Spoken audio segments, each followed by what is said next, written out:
Hello, and welcome to the session on statement and assumptions. Hi, I'm Ravi, and my Twitter handle is @RaviHanda. You can use that to connect with me and provide feedback. Now, what we are going to do in this session is first, we'll have a look at the format of the questions, and then we'll look at some solved examples. As you would agree that solved examples are probably the best way to learn any type of questions and topic. So, to begin with, what exactly is the format of the question? Now, in statement and assumptions, in each question, you will be given a statement and it will be followed by two assumptions. Well, sometimes it is also three assumptions, but we'll primarily look at the case of two assumptions. They are numbered 1 and 2. You have to consider the statement and the assumptions, and then you need to decide if only one is implicit, if only two is implicit, if either one or two is implicit, if none of them is implicit, or if both of them are implicit. It could be either of these five choices that you'll have to deal with. Now, it is also important to understand that what does implicit mean? Implicit essentially means that the assumption which is given can be derived from the statement which is given, or it is understood. It is a given. Well, this will get clear once we take a few examples. And before we get to solving the examples, I request you that before you look at the solutions, pause the video and try and solve the questions yourself. Okay? So this is the first set. You may pause the video here. To continue, statement 1 says that Sachin's mother instructed him to return to home by train if it rains heavily. First assumption is Sachin may not be able to decide himself if it rains heavily. Second assumption is trains may ply even if it rains heavily. Now, we are not given anything about Sachin's deciding abilities or anything like that. So that is definitely invalid assumption. However, the trains may ply even if it rains heavily. That is a valid assumption. It is an implicit assumption because that is why Sachin's mother is instructing Sachin to travel by a train. So in this case, as per the options which were given to us, you would have marked B as an answer. Let's look at the next one. Please put more people on the job to make up for the delay. First assumption is delay is inevitable in most jobs. Second assumption is output will increase with more number of people on the job. Once again, we do not know about the nature of the job and it is not necessary that all jobs get delayed. So first one is an invalid assumption, whereas the second one, that is implicit. Well, only then the statement even makes sense. If putting more people on the job would not have made any difference, then then no one would recommend to put more people on the job. That is the reason why someone is suggesting to put more people on the job, because the output will increase. So that is an implied or an implicit assumption, and that is the reason why you will mark B in this case as well. Let's look at the third statement. It says, if you are an engineer, we have a challenging job for you. So the first assumption is we need an engineer. Second assumption is you are an engineer. Very clearly, second is invalid in this case. Why? Because I have a statement if here. The word if itself implies that it is a conditional thing. It is not necessary that you are an engineer. However, from the statement, it is obvious that we, the company here or whoever is speaking, he or she requires an engineer, which means this becomes, statement 1 becomes implicit, whereas second one is invalid, and that is the reason you would have marked A in this particular case. Moving on to the next set of problems. Once again, you can pause the video if you like. To continue, let us look at the statement which says, in spite of poor services, the commutators have not complained against it. Now, first assumption is people do not tolerate poor services and hence they complain.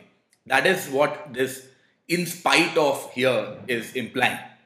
So which means first one is definitely an implied assumption or an implicit assumption. Complaints sometimes improve services.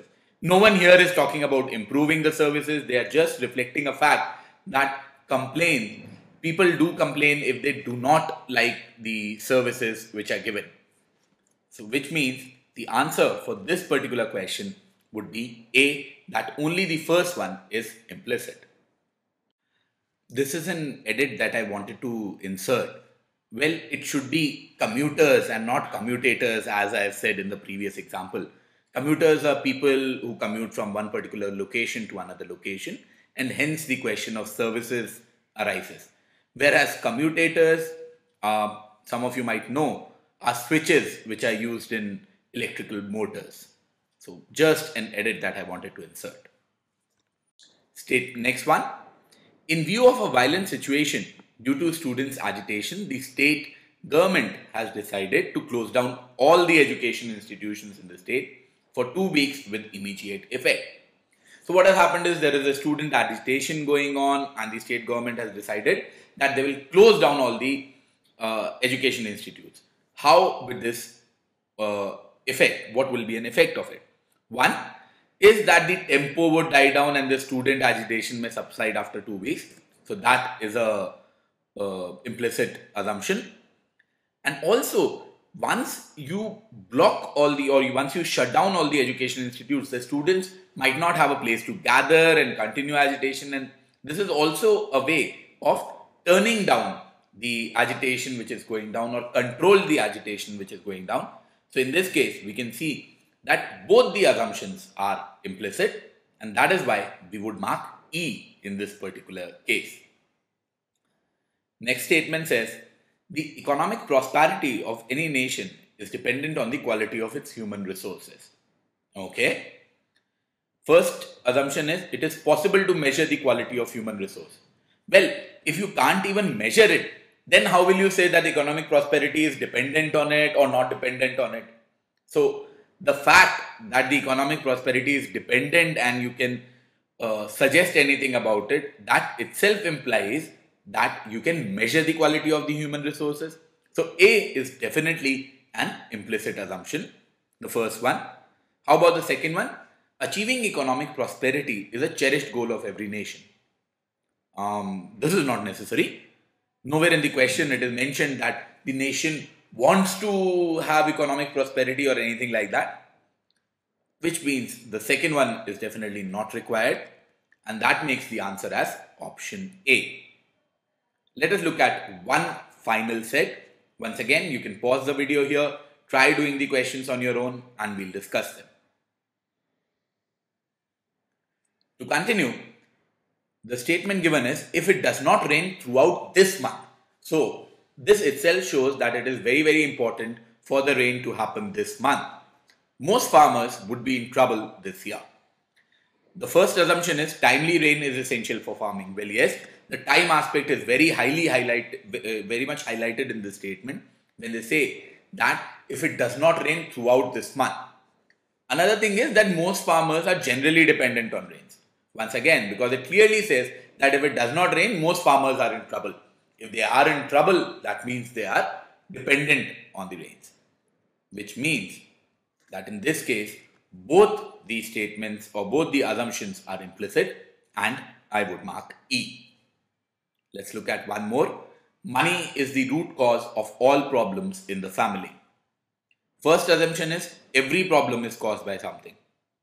Well, we are just talking about problems in a family. We are not talking about all problems. So I cannot comment upon whether every problem is caused by something or not. So this has got nothing to do with the statement which is given to me, which makes this one as not an implicit assumption. Second one says there are always some problems in a family. Once again, it is not necessary. See, the statement says if there are any problems, then money is going to be the root cause of all of them. But nowhere does it say that there will be problems. So again, in this particular case, well, neither the first one nor the second one is an implicit assumption, which means I'll have to mark D in this particular case. The last statement, I have just taken one of this type because you get sometimes questions on this time when the statement is not just a statement but it is an advertisement. So an advertisement leads to an implication in many ways. Say for example, an advertisement here says, our shoes are for the rich. So now the marketer, the guy who is advertising, he wants to market his shoes in such a way that people who want to look rich or who want to appear rich will buy this. Very similarly, like fairness creams, for example, they want to, they are selling something which can make people fairer. But the idea is they are making an assumption that people want to be fair. Very similarly, in this case, the first statement is many people like to be labeled as rich. So again, that is a very fair and a very implicit assumption. Whereas the second one says one can't become rich unless one has that brand of shoes. Again, that is definitely not true. One can be rich. Again, in many ways, this is not an implicit assumption, which makes the answer as option A. So these are some of the questions. I request you to try out more questions of this type. If you have any doubts in any of these questions, you can feel free to reach out to me on Twitter. Via Twitter, my Twitter handle is @RaviHanda. You can also email me on my mail ID, which is ravihanda@gmail.com. Thank you.